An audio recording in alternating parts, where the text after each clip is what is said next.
दोस्तों, welcome to our football channel TikTok football. So आपके साथ हूँ मैं लियो और मेरे साथ है मैक्स। हाय।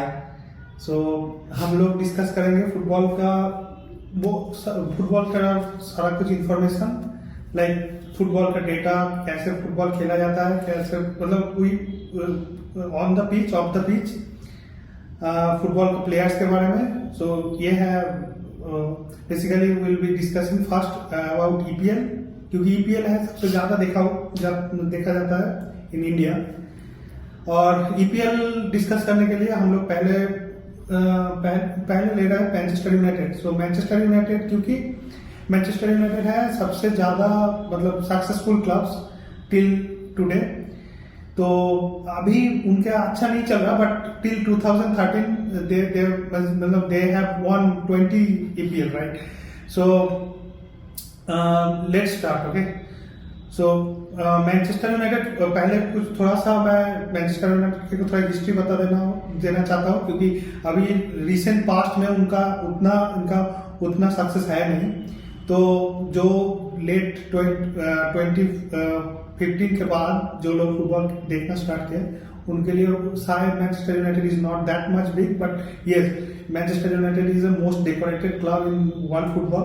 मतलब हम जब जो 90s के बच्चे हैं, 90s के किड हैं, तो वो जो मैनचेस्टर का जो एरा देख के बड़ा हुआ है, और अभी मैनचेस्टर का जो मैच हम लोग देख रहे हैं, तो उन दोनों के बीच में बहुत फर्क है।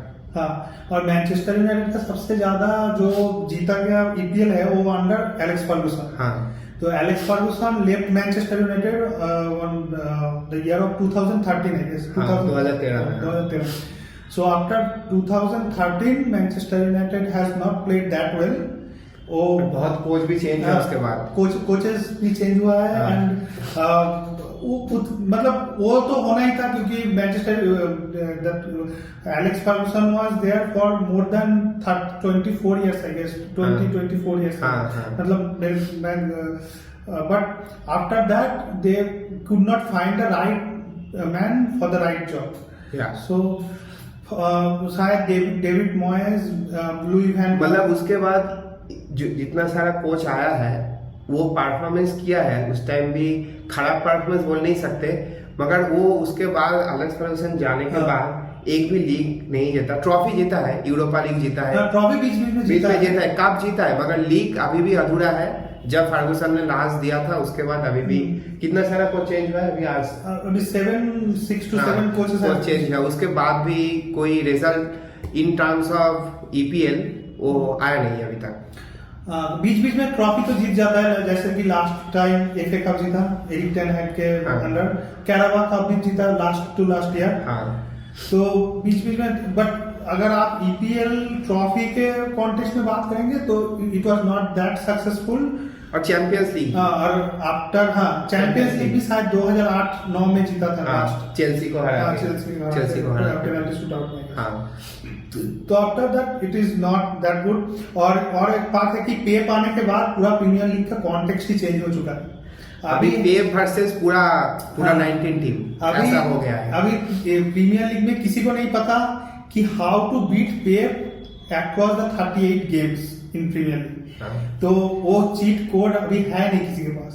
तो अभी वो स्टैंडर्ड में जाने के लिए तो यूनाइटेड को मतलब टाइम लग रहा है, बट और लास्ट अभी 3-4 साल से मैनचेस्टर यूनाइटेड का जो मैनेजमेंट है वो भी एज पर लाइक अदर टीम, जो टीम हम देख रहे हैं बहुत अच्छा परफॉर्मेंस कर रहा है रिसेंट ईयर, जैसे न्यूकैसल, एस्टन विला, आर्सेनल हो गया, लिवरपूल हो गया। मैनचेस्टर यूनाइटेड स्पेन तो बहुत किया है, बहुत प्लेयर के पीछे स्पेन किया है, मगर उसका जो आउटपुट है हम लास्ट 2-3 साल भी देख सकते हैं। बहुत सारे ऐसे फेलियर ट्रांसफर विंडो में ऐसा हुआ है कि प्लेयर लिया उसको जो आउटपुट निकल के कुछ सामने नहीं आया। They have spent like top four clubs, but they have performed like bottom table clubs. So like कुछ spending तो समझ में नहीं आया क्यों why this spending happened. Like Casemiro, right? So Casemiro was more than 30 years old in Real Madrid only. So he was thinking about Saudi or Pro League or something. Then उधर से Manchester United को क्या पड़ा पता नहीं, but they have recruited Casemiro at the hefty fees देके, हाँ hefty transfer, maybe 70 million और 80 million I guess. Casemiro, Varane, I don't know. Eriksen. So these are the aged players. Not like कि ये बहुत खराब player है, but अगर आप पेप का उस टीम के साथ आप कॉम्पीट करना चाहते हो, so definitely these are not answer for that. Exactly हाँ. और वैसे भी जो अच्छा जैसे प्लेयर, जैसे पहले एंटोनी को लिया था, एंटोनी जब अयाक्स में था तब उनका परफॉर्मेंस इतना खराब नहीं था. जब मैनचेस्टर यूनाइटेड में आके पहले 4-5 जो मैच है था अच्छा खेला, उसके बाद उसका परफॉर्मेंस मैच के अंदर और माठ के बाहर दोनों ही परफॉर्मेंस खराब ही था उसमें. और सैंचो का भी बात कर सकते हैं. सैंचो डॉर्टमुंड के साथ जब खेला लास्ट ईयर, फाइनल में गया, फाइनल में अच्छा परफॉर्मेंस इतना भी नहीं हुआ, मगर थ्रू आउट सीजन में बहुत अच्छा परफॉर्मेंस किया था. परफॉर्मेंस का बात नहीं है, out of the ground discipline हाँ. In the dressing room, right. So वो भी अच्छा नहीं था, क्योंकि ये लोग कभी ब्रूनो फर्नांडिस को कैप्टन बना रहे, कभी रोनाल्डो को वापस ला रहे, तो कुछ सर पैर है नहीं बेसिकली. तो ऐसे माहौल में ना परफॉर्म करना भी इज वेरी टफ. बट फिर भी इस साल मैनेजमेंट चेंज हुआ, शायद खूब अच्छा सोच सकते हैं. इस साल मैनेजमेंट तो चेंज हुआ है, but we have to wait for that. क्या चेंज अभी कुछ बोल नहीं सकते, क्योंकि वो ओनरशिप भी चेंज हुआ है. इनियोस शायद वो जब शायद जॉन क्लिफ आई गेस, तो उसने जब से 27% आई गेस टेक ओवर किया है, तो it look like they are doing something different this year, जो कि ट्रांसफर विंडो में भी दिख रहा है. जब लेनी यूरो एंड 6 से दे have recruited till today, means कुछ तो पाइपलाइन में है शायद. रूमर्स तो ऐसा है कि कुछ और भी ब्रांड से प्लेयर आ सकते हैं. डिफेंस पोजीशन में तो कुछ भी नहीं है. पहले मैगवेयर था, वो भी उसके ऊपर भी आप भरोसा नहीं कर सकते. उसके ऊपर आप लाए वाराने को, वो भी ज्यादा दिन तक नहीं चल सकता. उसके बाद आपका सिर्फ एक ही बंदा है जो भी चल सकता है, वो है लिसांड्रो मार्टिनेज. और वो जो जॉनी इवांस है, वो तो 2013 में जब लास्ट जीता था उस टाइम वो टीम में था. तो डिफेंस तो. और मैनचेस्टर यूनाइटेड का पिछले सीजन ऐसा हुआ कि 2 डिफेंडर, जैसे कि mainly central back, 2 central back का जो कॉम्बिनेशन है वो 3 और 4 कंसेक्यूटिव मैच के बाद तो चेंज हो जाता है. वो चोट वगैरह भी रहता है. तो इंजुरी एक बहुत बड़ा फैक्टर रहा है. इंजुरी फैक्टर रहा है, और वो भी रिक्रूटमेंट भी ठीक नहीं रहा, क्योंकि आप एजेड प्लेयर लाओगे तो इट इज मोर लाइक कि आप इंजुरी को बुला रहे हो आपके मतलब टीम में. तो इस साल लेनी euro is a very good recruitment, what I understand. क्योंकि और ये और भी खास हो जाता है कि लेनी यूरो को लेने के लिए रियल मैड्रिड भी था रेस में. अभी मेरे को नहीं लगता कि रियल मैड्रिड से ज्यादा लिक्विडिटी प्रोजेक्ट किसी के पास है. Real Madrid is like champion of this football era, right.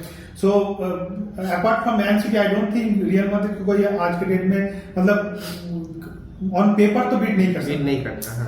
तो वही है. तो I don't know how he has convinced Manchester people has convinced लेनी यूरो, बट लुक्स लाइक कि दे आर डूइंग समथिंग. मगर एक बात है कि जैसे अभी रियल मैड्रिड का क्या है, रियल मैड्रिड का अभी सेट टीम है डिफेंस में, तो वैसे भी लेनी यूरो का एज भी कम है, तो वो अगर जाएगा रियल मैड्रिड में तो उसको फास्ट टीम नहीं मिलेगा जो मैनचेस्टर में मिलेगा. और मैनचेस्टर का बहुत रूम ऑफ इम्प्रूवमेंट है, करना है इधर डिफेंस में. मैं दिखाऊंगा थोड़ा डेटा, आपको दिखाऊंगा कि आप समझ सकते हैं. तो जैसे कि आप इधर देख रहे हैं कि ये पिछले सीजन का स्टैट्स है.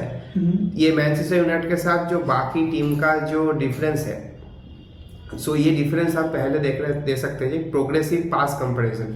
ये प्रोग्रेसिव पास कंपैरिजन ये डिनोट करता है कि आप डिफेंस से जो बिल्डअप होता है, जो डिफेंडर आपको अटैकिंग थर्ड के बाद जो पास देता है मिडफील्डर को, और उधर से जो ऐसे चांस क्रिएट होता है, तो वो सबसे ज्यादा अभी रूबेन दियाज ने किया था पिछले सीजन सिटी के. तो उसके बाद सेकंड पोजीशन में है सलीबा, थर्ड पोजीशन में भी है गैब्रियल. और अब देखिए ये सेकंड और थर्ड पोजीशन में आर्सेनल का डिफेंडर है. और अब हम सब जानते हैं कि आर्सेनल सबसे कम गोल कंसीड किया है पिछले ईपीएल में, और उसका डिफेंड एकदम सॉलिड था। तो पहले जैसे अभी उसके साथ अगर आप टॉप 4 की बात करें, टॉप 4 में आर्सेनल और सिटी का ही डिफेंडर आ रहा है। और ये भी आपको समझना पड़ेगा, पिछले सीजन में रूबेन दियास है सबसे आगे, उसमें भी जॉन स्टोन्स पूरा सीजन नहीं खेला, जॉन स्टोन्स पूरा सीजन नहीं खेला। तो आप उसके कंपैरिजन में अगर Harry Maguire, Raphael Varane, Jonny Evans, Lisandro Martinez का स्टैट, लिसेंड्रो मार्टिनेज फिर भी हम बोल सकते हैं उसका इंजरी था, बहुत मैच वो नहीं खेला, मगर इसको छोड़ के बाकी का जो आप देखेंगे, इनका जो बिल्डअप है डिफेंस से, जो बिल्डअप होता है, क्योंकि कहीं कहीं होता है कि ईपीएल में जब आप लो ब्लॉक डिफेंस के अगेंस्ट खेलते हो तो आपको डिफेंस को भी मैच में जाना पड़ता है, डिफेंडर को भी एक्टिव होना पड़ता है। तो ये स्टैट्स हमको ये बता रहे हैं कि जैसे सिटी, आर्सेनल, ये टीम वो ऐसे गेम खेला है, ठीक है, गोल भी बहुत, आर्सेनल को आप बोल सकते हैं आर्सेनल के पास इतना वैरायटी नहीं था स्ट्राइकर, फिर भी वो गोल बहुत ज्यादा मारा, वो सब इन्वॉल्व थे, मतलब वो मैनचेस्टर के पास नहीं था। डिफेंडर और आप साइड में अगर देखेंगे विलियम सैलिबा वर्सेस यूनाइटेड, तो ये यूनाइटेड का जो है, यूनाइटेड का एक्यूमुलेटेड डेटा है, जैसे ये एवरेज डेटा है। हाँ, तो ये देखिए एडीएल जो डुएल है, एडीएल डुएल वन जो किया है, ये विलियम सैलिबा इसमें हाईएस्ट है 72, ठीक है, और एवरेज मैनचेस्टर के 42, तो बहुत ही कमजोर है। जो सेट पीस होता है, जो कॉर्नर होता है, फ्री किक होता है, तो इसमें जैसे कि जो डिफेंडर मैनचेस्टर यूनाइटेड में है, और आप देखेंगे भी मैच में जो बहुत गोल ये कॉन्सीड किया, जैसे फ्री किक में, कॉर्नर किक में, ये सेट पीस में बहुत इसके वजह से किया क्योंकि इसका एरियल डुएल बहुत खराब है। बाकी का जो डिफेंडर अगेंस्ट के टॉप डिफेंडर है ईपीएल का, तो लेनी यूरो आने से क्या इम्प्रूव? हाँ, लेनी यूरो आने से ये थोड़ा इम्प्रूव हो सकता है, क्योंकि लेनी यूरो का जो हाइट है 6 फुट 2 इंच, तो ये हाइट, मगर हाँ एक बात है, इसका हाइट ज्यादा है, मगर इसका जो फिजिक अभी भी इतना ज्यादा नहीं है, रेडी नहीं है ईपीएल का जो स्ट्राइकर है, क्योंकि आप खेलेंगे हैवर्स के अगेंस्ट, आप खेलेंगे हॉलैंड के अगेंस्ट, सो आपको फिजिक भी इतना अच्छा करना पड़ेगा, जैसे है मैनचेस्टर यूनाइटेड के है, लिसेंड्रो मार्टिनेज का ऐसा है, ये हम देख सकते हैं। तो ये सालिबा के अगेंस्ट आप देखेंगे, जैसे बॉल रिकवरी एकदम पुअर है, मैनचेस्टर यूनाइटेड का जो डिफेंडर है, बॉल रिकवरी एकदम पुअर है इधर। तो जैसे कि डिफेंडर का आप देखेंगे लास्ट मैनचेस्टर यूनाइटेड के जो मैच हुआ है, जो 80 to 90 मिनट्स है और 40 to 45 मिनट्स है, इस टाइम बहुत गोल कॉन्सीड किया Manchester United because of this. जी बॉल रिकवरी इनका एकदम खराब है, जैसे आपको शायद सबको याद होगा एफए कप का जो सेमीफाइनल में कोवेंट्री के साथ क्या हुआ, जो 3 गोल में लीड लेने के बाद 3-3 हो गया। तो ये चीज थोड़ा देखना पड़ेगा, थोड़ा टैकल करना पड़ेगा कोच को। और ये आप देखेंगे कि रूबेन दियास के वर्सेस जो यूनाइटेड का, मतलब Ruben Dias is the benchmark, Dias is the benchmark to मतलब डेवलप योर टीम, बिकॉज़ हमको लास्ट सीजन के हिसाब से last season Ruben Dias was the best in among them. तो Ruben Dias is the benchmark, so United का ये है data. हाँ, ये इधर भी आप देख रहे हैं बहुत, मतलब इसमें जो 5-6 एरियाज है, इस एरियाज में ज्यादातर मैक्सिमम 80% एरियाज में मैनचेस्टर यूनाइटेड का जो डिफेंस है ये लैग कर रहा है। तो हम सब जानते हैं अगर आपका डिफेंस अच्छा होगा तो ही आप एक लीग के लिए, तो शायद इसीलिए इन्होंने अभी लेनी यूरो को लेने के लिए इतना ये प्रेस किया है। हाँ, तो अब लेनी यूरो का अगर इंक्लूजन होगा टीम में तो इसमें क्या आ सकता है ये हम देखेंगे। जैसे लेनी यूरो का जो डेटा है वो हम लीग 1 से लिए हैं, ये कभी भी कंपैरिजन नहीं है कि लीग 1 का खिलाफ ईपीएल कंपैरिजन नहीं हो सकता।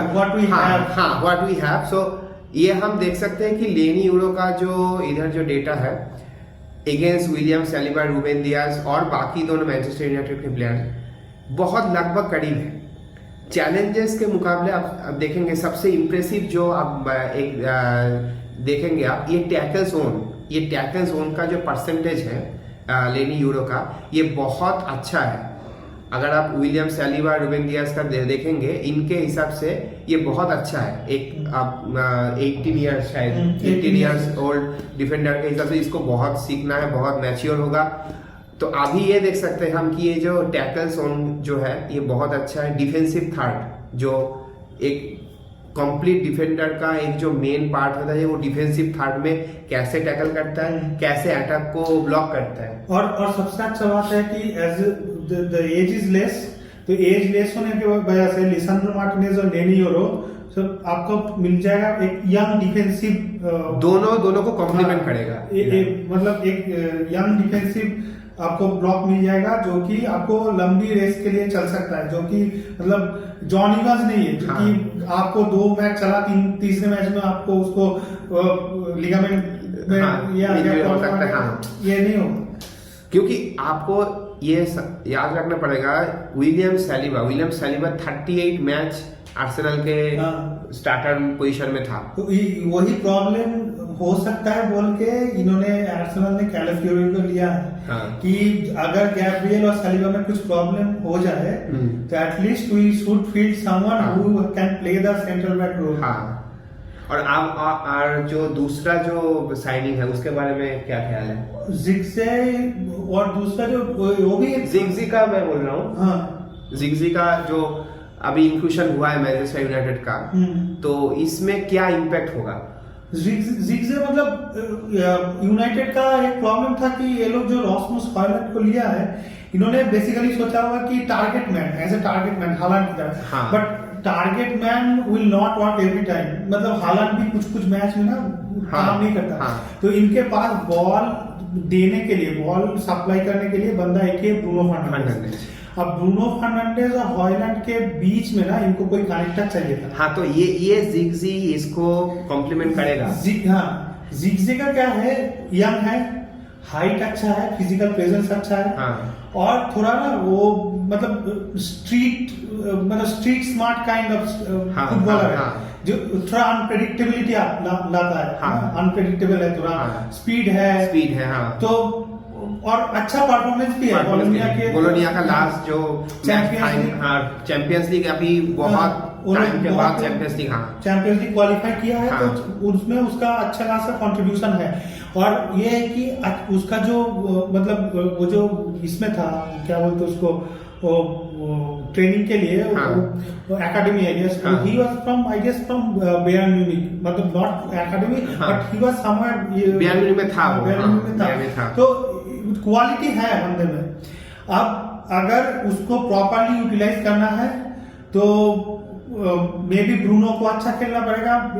माउंट भी है, बट माउंट भी अच्छा अटैकिंग मिडफील्डर तो है, बट आई डोंट नो कि पिछले बार तो चला नहीं। आपको एक मैं स्टैट दिखाना चाहता हूँ जो बात क्या है। अभी अगर हम जिग्जी के साथ हैलांड और काई हैवर्ट्स और वाटकिंस का अगर एक कंपैरिजन थोड़ा करते हैं, तो अभी जिग्जी ने क्या किया, जिग्जी ने पिछले साल 11 गोल और 5 असिस्ट किया। अच्छा। ठीक है, और वो भी मतलब इनका भी एज बहुत कम है।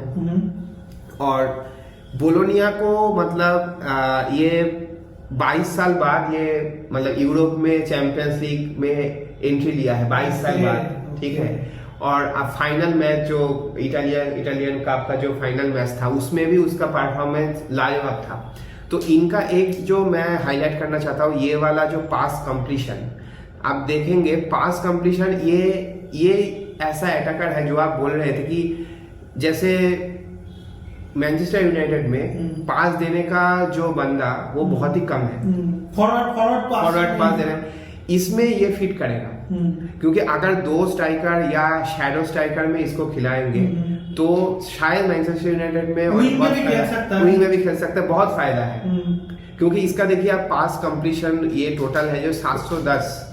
ठीक है, ये बाकी जो स्ट्राइकर है जो बहुत गोल किया है, हालैंड बहुत गोल किया है, वाटकिंस बहुत गोल किया है, मगर ये गोल तभी किया है क्योंकि इसका मिडफील्ड बहुत अच्छा था। मैनचेस्टर यूनाइटेड का इतना लिवरेज नहीं है, क्योंकि अभी भी मिडफील्डर में इतना ज्यादा कोई बंदा को साइन नहीं किया, तो मालूम नहीं अभी midfield still they need to sign someone.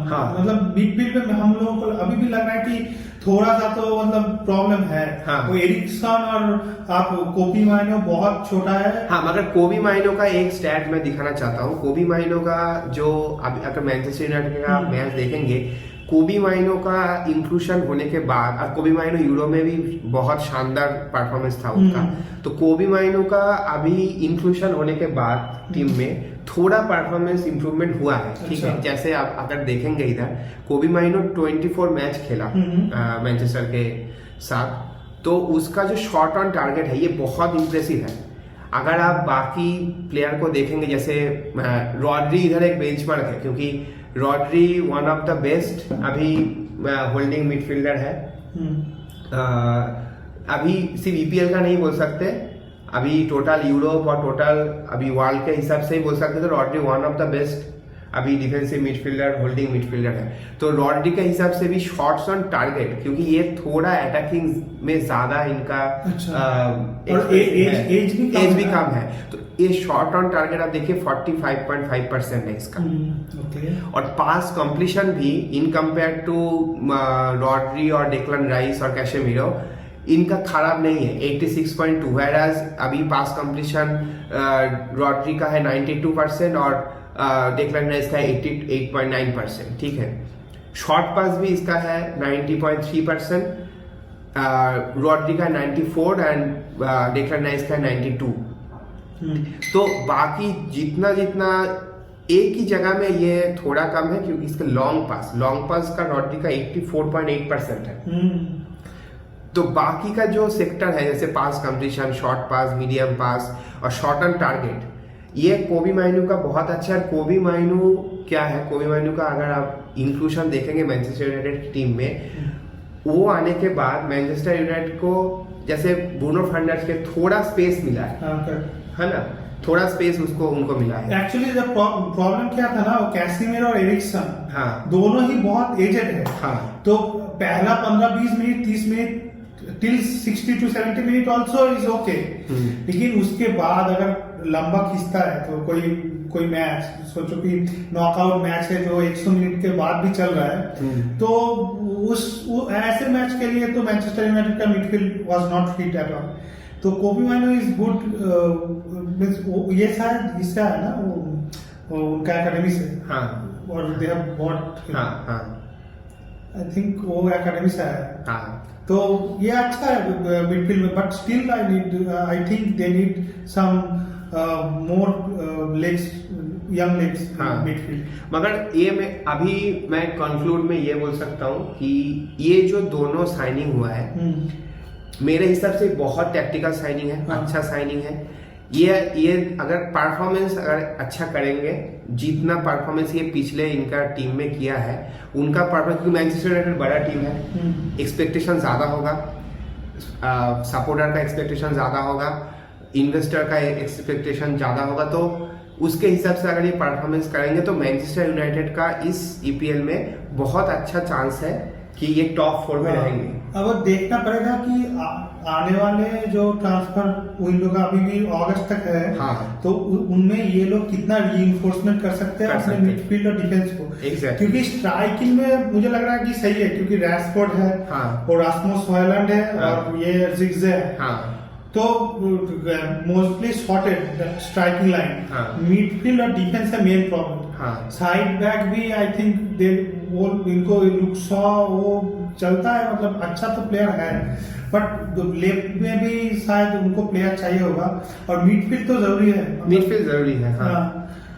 और ये मैनचेस्टर यूनाइटेड का और एक है कि इस बार निस्टेल रॉय भी ऐड हुआ है कोचिंग स्टाफ में, तो वो भी थोड़ा एडेड एडवांटेज है उनको। तो मैनचेस्टर यूनाइटेड का इस बार का ये तो देखना पड़ेगा, मतलब इंटरेस्टिंग हो सकता है, तो ये अब देखना पड़ेगा कि आगे कैसा होता है, but will keep all the details updated, okay, and will share with all of you guys. Bye.